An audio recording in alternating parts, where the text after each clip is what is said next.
আসসালামু আলাইকুম। বিবিসি আন্তর্জাতিক নিউজে আপনাকে স্বাগতম। ইরান, ইসরায়েল, হিজবুল্লাহ, হামাস ভয়ানক যুদ্ধ চলছে, জানিয়ে দিব আমাদের হাতে আসা গুরুত্বপূর্ণ আপডেট আন্তর্জাতিক সংবাদ। এবারে বেজায় রকম ফাঁসতে চলেছে যুক্তরাষ্ট্র মার্কিন একতরফা নীতির বিরুদ্ধে। এবার একজোট হচ্ছে ইরান, চীন ও রাশিয়া, বিশ্বের তিনটি ক্ষমতাধর পরাশক্তি দেশ এবার যুক্তরাষ্ট্রকে শায়েস্তা করার জন্য যুদ্ধের ময়দানে নামছে।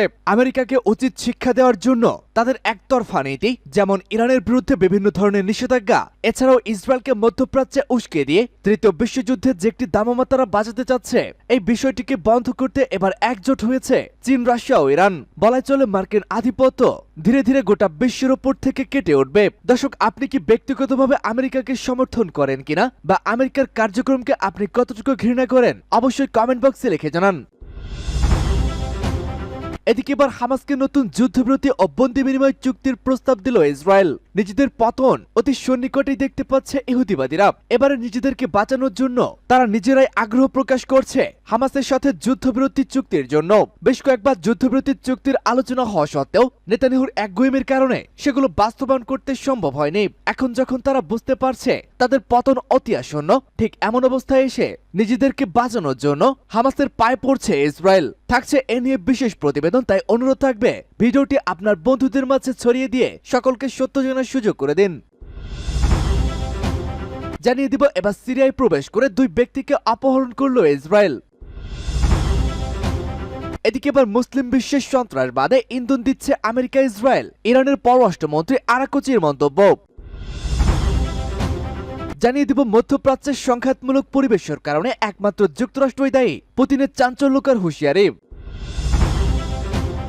এবং সর্বশেষ জানিয়ে দিব বিশ্বের এই 5টি এলাকায় ঘটে যেতে পারে তৃতীয় বিশ্বযুদ্ধ। কোথাও কোথাও যুদ্ধ চলছে, আবার কোথাও চলার প্রস্তুতি নিচ্ছে। গুরুত্বপূর্ণ একটি প্রতিবেদন এবার আন্তর্জাতিক মহলগুলো প্রকাশ করলো যে 5টি স্থান থেকে তৃতীয় বিশ্বযুদ্ধের সূচনা হতে পারে এমন 5টি গুরুত্বপূর্ণ এবং ভয়ানক স্থানের তালিকা আমরা আপনাদের সামনে প্রকাশ করতে চলেছে। তাই অনুরোধ থাকবে ভিডিওটি সম্পূর্ণ দেখতে থাকুন। এতক্ষণ শুনছিলেন সংবাদ শিরোনাম, এবারে জানিয়ে দিব বিস্তারিত। তবে তার আগে আমাদের ভিডিওটিতে একটি লাইক দিন, এবং আপনি যদি আমাদের চ্যানেলে নতুন হয়ে থাকেন তবে অবশ্যই চ্যানেলটি সাবস্ক্রাইব করে পাশে থাকা বেল আইকনটি বাজিয়ে দিন, যেন আমাদের দেওয়া সকল গুরুত্বপূর্ণ আপডেট আপনি সবার আগে পেতে পারেন। মার্কিন একতরফা নীতির বিরুদ্ধে এবার এক হচ্ছে চীন, রাশিয়া ও ইরান। চীন রাশিয়ার সঙ্গে সহযোগিতা বৃদ্ধির মাধ্যমে আমেরিকার একতরফা নীতির বিরুদ্ধে প্রতিরোধ গড়ে তোলার প্রত্যয় ব্যক্ত করেছে ইরানের প্রেসিডেন্ট মাসুদ পেজেশকিয়ান। বুধবার পেজেশকিয়ান রাজধানী তেহরানে চীনের উপপ্রধানমন্ত্রী জাং হুয়েকিয়াং এর সঙ্গে বৈঠকে এসব কথা বলেছেন। খবর তাসনিম নিউজের। পেজেশকিয়ান বলেছেন, আমেরিকা আন্তর্জাতিক মঞ্চে একতরফা স্বৈরাচারী নীতির অনুসরণ করছে। আমরা রাশিয়া এবং চীনের সঙ্গে আমাদের সহযোগিতা বৃদ্ধির জন্য দৃঢ় প্রতিজ্ঞ। ইরানের প্রেসিডেন্ট বলেছেন, চীন এবং ইরানের মধ্যে বন্ধুত্বপূর্ণ ঘনিষ্ঠ সহযোগিতা রয়েছে এবং এখন এই সম্পর্ক দুটি দেশের জন্য কৌশলগত দিকে এগিয়ে নিয়ে যেতে হবে। তিনি আরো বলেন, তার প্রশাসন ইরান চীন ব্যাপক কৌশলগত সহযোগিতা চুক্তি বাস্তবায়নের জন্য কাজ করছে এবং তিনি অক্টোবর মাসে রাশিয়ার কাজানে 16তম ব্রিক্স সম্মেলনের পার্শ্ববর্তী বৈঠকে চীনের প্রেসিডেন্ট শি জিনপিং এর সঙ্গে গঠনমূলক আলোচনা করেছেন। পেজেশকিয়ান তার সরকারি ওয়েবসাইটে বলেন, আমরা শি জিনপিং এর সঙ্গে ভালো সমঝোতায় পৌঁছেছি এবং আমরা তেহরানের সফর এই সমঝোতাগুলোর অনুসরণে চীনা সরকারের দৃঢ় প্রতিশ্রুতি পরিদর্শন করে। এদিকে ঝাং হুয়েকিং তার সফরকালীন ইরানি প্রেসিডেন্ট পেজেশকিয়ানের প্রতি শি জিনপিং এর আন্তরিক শুভেচ্ছা এবং সুস্বাস্থ্য জানান। তিনি ইরানকে একটি গুরুত্বপূর্ণ দেশ হিসেবে উল্লেখ করেছেন যা আন্তর্জাতিক মঞ্চে কার্যকর এবং গঠনমূলক ভূমিকা পালন করছে। চীনা উপপ্রধানমন্ত্রী বলেছেন, তার লক্ষ্য হল শি জিনপিং এবং পেজেশকিয়ানের মধ্যে উন্নয়নের বিষয়ে আলোচনা করা। ইরান চীনের জন্য একটি কৌশলগত এবং গুরুত্বপূর্ণ অংশীদার। ঝাং হুয়েকিং উল্লেখ করে বলেছেন, চীন ইরানের সঙ্গে তার কৌশলগত এবং দীর্ঘমেয়াদী সম্পর্ক শক্তিশালীর জন্য প্রতিশ্রুতিবদ্ধ। তিনি আরো বলেছেন, বেজিং তেহরানের সঙ্গে সহযোগিতায় অত্যন্ত খুশি, যা দুই দেশের মধ্যে আন্তর্জাতিক সংস্থাগুলোর মাধ্যমে একতরফা নীতির বিরুদ্ধে লড়াই করতে সহায়ক।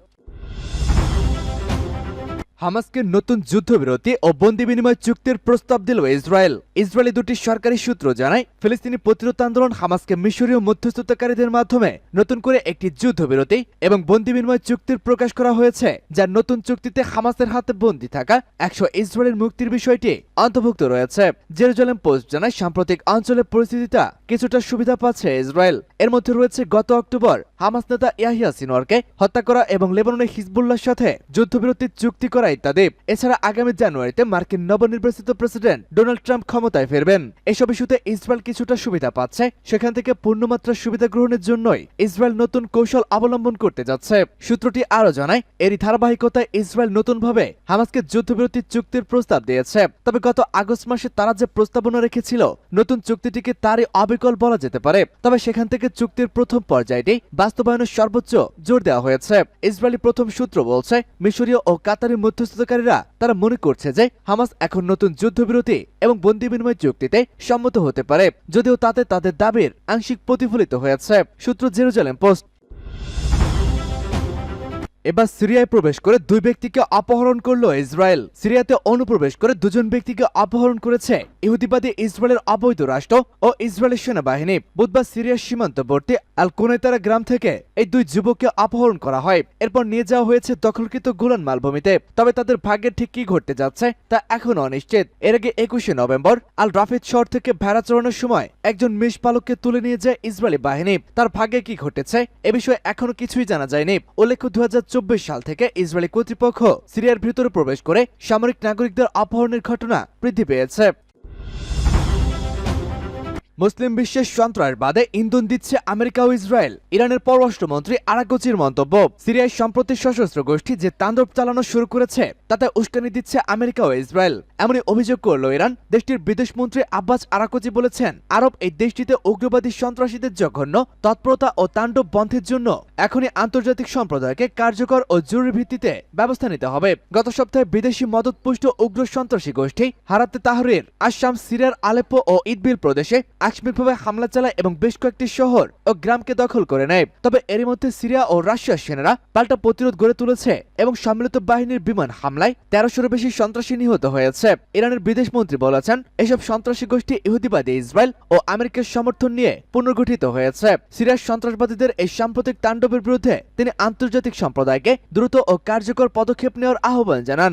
একই সঙ্গে আঞ্চলিক দেশগুলোকে বিশেষভাবে সজাগ ও সতর্ক থাকার কথাও বলেছেন আব্বাস আরাকচি। ইরানের পবিত্র মাহশাদ নগরীতে মঙ্গলবার অর্থনৈতিক সহযোগিতা সংস্থা বা ইকোর মন্ত্রী পরিষদের সম্মেলন অনুষ্ঠিত হয়। সেখানে লেবাননের ইসলামী প্রতিরোধ আন্দোলন হিজবুল্লাহ এবং ইহুদিবাদী ইসরায়েলের মধ্যে যুদ্ধবিরতির চুক্তির সুযোগ নিয়ে সিরিয়ায় উগ্র সন্ত্রাসীদের নতুন করে তাণ্ডব শুরুর কঠোর নিন্দা জানিয়েছেন আরাকচি। ইরানের শীর্ষ কূটনৈতিক বলেন, পুরো বিশ্ব দেখছে ইহুদিবাদী ইসরায়েল গত 1 বছরের বেশি সময় ধরে ফিলিস্তিনের গাজা উপত্যকায় এবং লেবাননে কি ধরনের পৈশাচিক বর্বরতা চালাচ্ছে। মধ্যপ্রাচ্যের সংঘাতমূলক পরিবেশের কারণে একমাত্র যুক্তরাষ্ট্রই দায়ী, প্রেসিডেন্ট পুতিনের মন্তব্য। মধ্যপ্রাচ্যের চলমান সংঘাতমূলক পরিবেশের কারণে মার্কিন যুক্তরাষ্ট্রকে দায়ী করেছেন রাশিয়ার প্রেসিডেন্ট ভ্লাদিমির পুতিন। বৃহস্পতিবার এক প্রতিবেদনে এই খবর দিয়েছে আনাদোলু এজেন্সি। রাশিয়ার দ্বিতীয় বৃহত্তম ও গুরুত্বপূর্ণ রাষ্ট্রীয় মালিকানাধীন ভিটিবি ব্যাংক আয়োজিত এক বিনিয়োগ সম্মেলনে বক্তৃতায় পুতিন বলেছেন, সংকট থেকে বের হতে মস্কোর নতুন লজিস্টিক চিন্তা একটি অনিবার্য প্রতিক্রিয়া। এতে অর্থনীতি ও বাণিজ্যের বৃদ্ধি এবং ভূরাজনৈতিক ঝুঁকি মোকাবেলা করতে হবে। ইউক্রেনের সেনা অভিযান শুরুর পর থেকে ইউরোপের নিষেধাজ্ঞায় এখনো রাশিয়া ও আফ্রিকার সঙ্গে রাশিয়ার তেল বাণিজ্য হচ্ছে। ক্ষতিপূরণ হিসেবে রাশিয়াকে মূল্য ছাড়ে বিক্রি করতে হচ্ছে জ্বালানি তেল। রাশিয়া থেকে ইউরোপে বাণিজ্যিক জাহাজ চলাচলের পথ লোহিত সাগর আর সুয়েজ খালে খরচ বেড়েছে। এছাড়া মধ্যপ্রাচ্য পরিস্থিতি অস্থিতির কারণে কার্গোর পরিমাণও হ্রাস পেয়েছে। পুতিন সুয়েজ খালের উদাহরণ দিয়ে বলেছেন, কার্গোর পরিমাণ হ্রাস পেয়েছে, এটা তাদের দেশের জন্য দুঃখজনক। মধ্যপ্রাচ্য চলমান সংঘাতমূলক পরিবেশের কারণে মার্কিন যুক্তরাষ্ট্রকে দায়ী করেছেন রাশিয়ার প্রেসিডেন্ট ভ্লাদিমির পুতিন। প্রাথমিকভাবে ভূরাজনৈতিক ঝুঁকি তৈরির পেছনে মার্কিন যুক্তরাষ্ট্র সক্রিয়ভাবে এবং বেশ আক্রমণাত্মকভাবে মধ্যপ্রাচ্যে কাজ করে যাচ্ছে। তিনি আরো বলেছেন যে অর্থনীতি এবং লজিস্টিক রুটগুলো ক্ষতিগ্রস্ত হয়েছে, তার ফলে অনেক জাহাজ আফ্রিকা পাঠাতে বাধ্য হচ্ছে।